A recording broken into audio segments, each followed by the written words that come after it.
All right, we're going to be going over the different muscles of the body for AP120. We're going to start off with the face and then we're going to work our way down. So one of the first ones you can see is going to be this muscle here.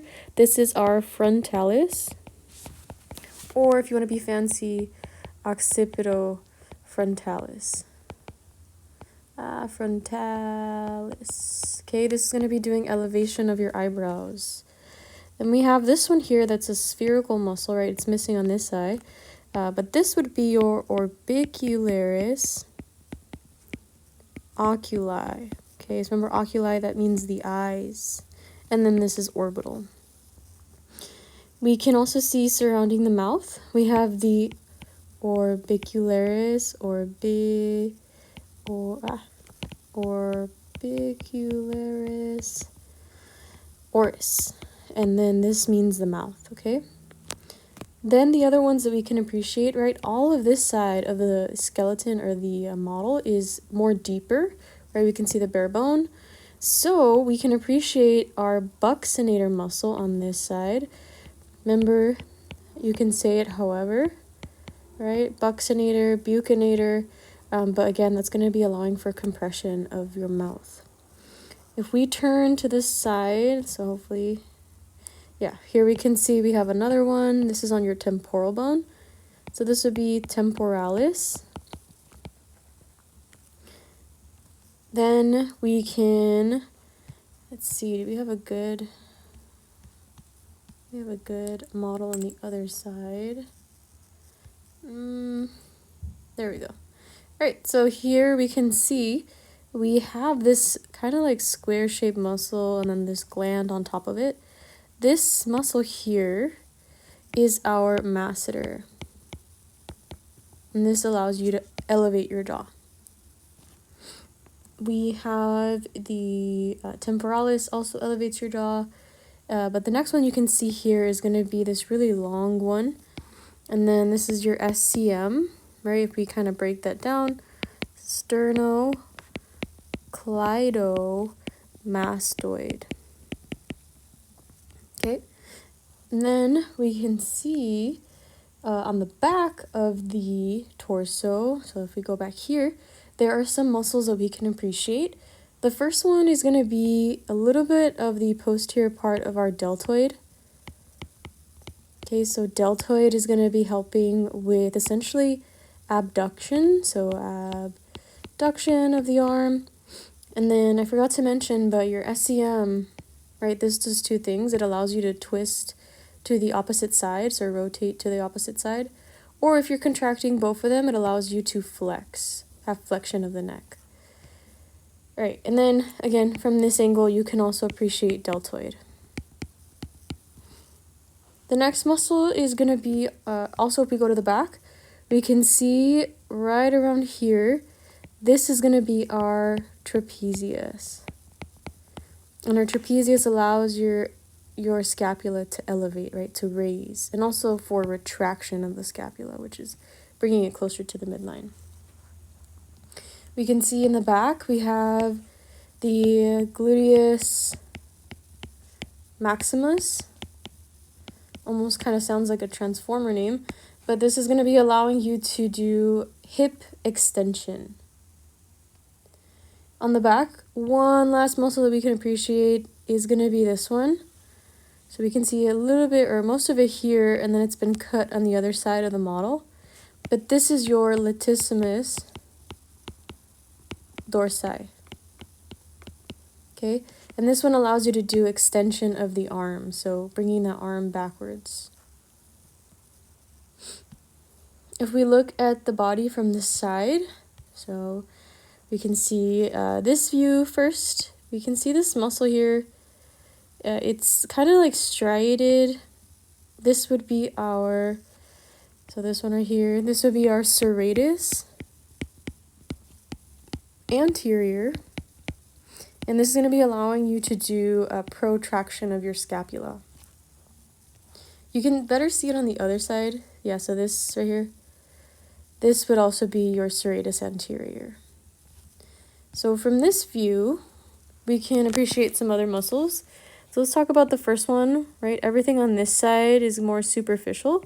Over here we can see the bare ribs, so this would be more deep. So let's take a look at this first one here, which is your pectoralis major, right? Major means larger, so this is the larger one. This one over here is going to be our pectoralis minor, okay? Because again, it's a little bit smaller. So the pectoralis major does the flexion of the arm and adduction, and then the pectoralis minor will do protraction of your scapula. We also can see here we have this kind of like segmented shaped muscle, which is running like straight down. So this is going to be your rectus abdominis. Rectus abdominis. This allows you to do flexion at your trunk. So if we take a closer look, right, we said everything over here is superficial, everything over here is deep. So there's this muscle here. Oh, I'm going to do that one more time. There's this muscle on the abdominal wall that is called the external oblique. Okay, and I know this is external oblique because remember, if the striations are running downward, which you can see here, right, that's like hands in pockets, so that's external. If the striations are running in the opposite direction, like over here, they're kind of running upwards towards the heart, this muscle would be your internal oblique. Okay, so that's your internal oblique. The other two muscles that we can ask from this view here is if we were to zoom in, you can kind of barely see it here, but you can see you have these kind of like striations that are going like this, and these are in between the ribs, right? So intercostal muscles, and essentially the ones that are going kind of like if you were to put like, there's my hands with 4 fingers, hands over the heart, right? That would be essentially your internal intercostals. The ones that are located a little bit more on the outside, and you can barely kind of see it here, but these fibers are running downwards. They're kind of almost running like in this direction. This would be like basically hands in your pockets, right? So this would be external intercostal muscle. Okay, and again, those are going to be more kind of a little bit lateral. It's all about the striations, right? Downward is external, and upward is going to be internal. So from this angle, we can also see a little bit of sartorius and a little bit of rectus femoris over here, but they're better seen on an actual kind of a leg model. So let's see. We're going to talk about the muscles on the hand. And one of the muscles on the hand, oh, this thing doesn't want to go. Where are you? Hand. There we go. Right. One of the main ones is the students kind of get stuck on is looking at the hand and looking at whether it's anterior or posterior. So this is an anterior view here, where we can see the palm of the hand is here. And then we know, again, this would be anterior. So the first muscle is going to be this one here. This, it has 2 heads, so it's biceps brachii. Okay, this is the biceps brachii. Let's zoom in a little bit more because this is your biceps, but underneath it, right, we can appreciate this muscle here, which would be our brachialis. They both are going to allow us to do flexion at our elbow joint. Next up, there's these group of muscles here, all found alongside the anterior part of your forearm, and these are called the hand flexor group because they do hand flexion. We can also see a little bit of our deltoid here. And then if we flip it to the back, we can see we're looking at the posterior view. right? We know we can see our elbow here. This is our triceps brachii.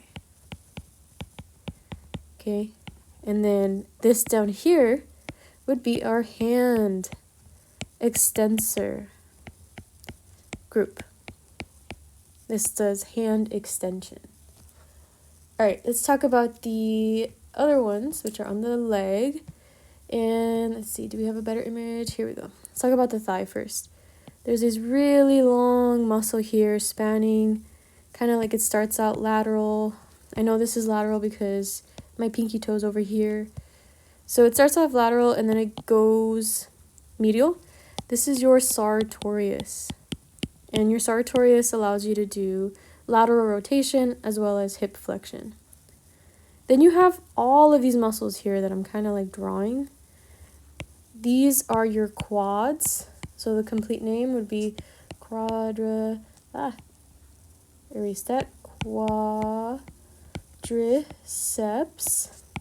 femoris. And the one you need to know out of all of these four, right, there's four, there's one deep, is going to be this one here in the middle. So this one in the middle is your rectus femoris. Right, rectus because it's straight and it's on top of the femur, so femoris.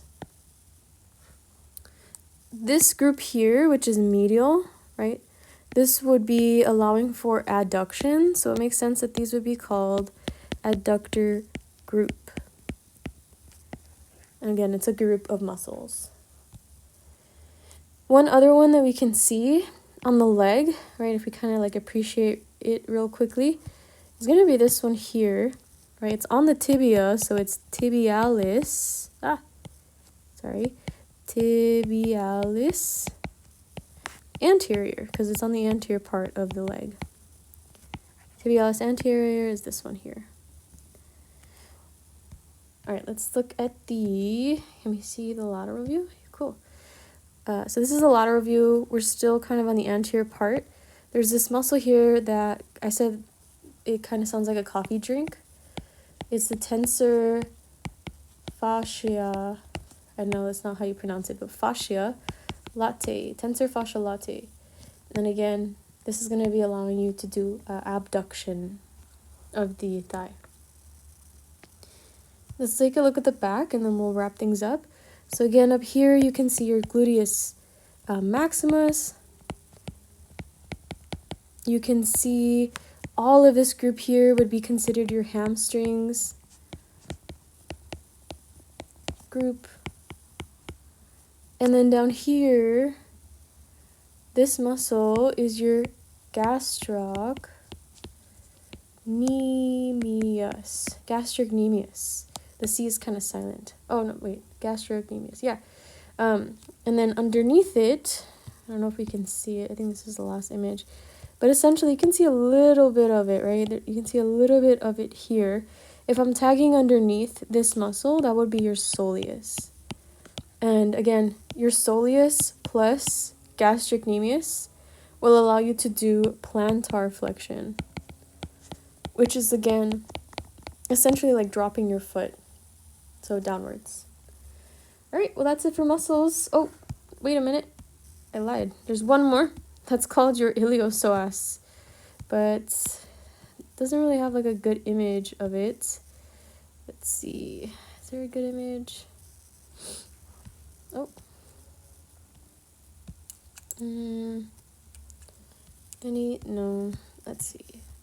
The iliopsoas, I guess this would be like the best image here. It's essentially going to be found here, right? And there's this other model that is showing it's on the labeled slides, and essentially it's like you're looking at the bare vertebra, and you can see the iliopsoas as like being very, very kind of deep in the body, and then it goes out externally. So again, this would be your iliopsoas.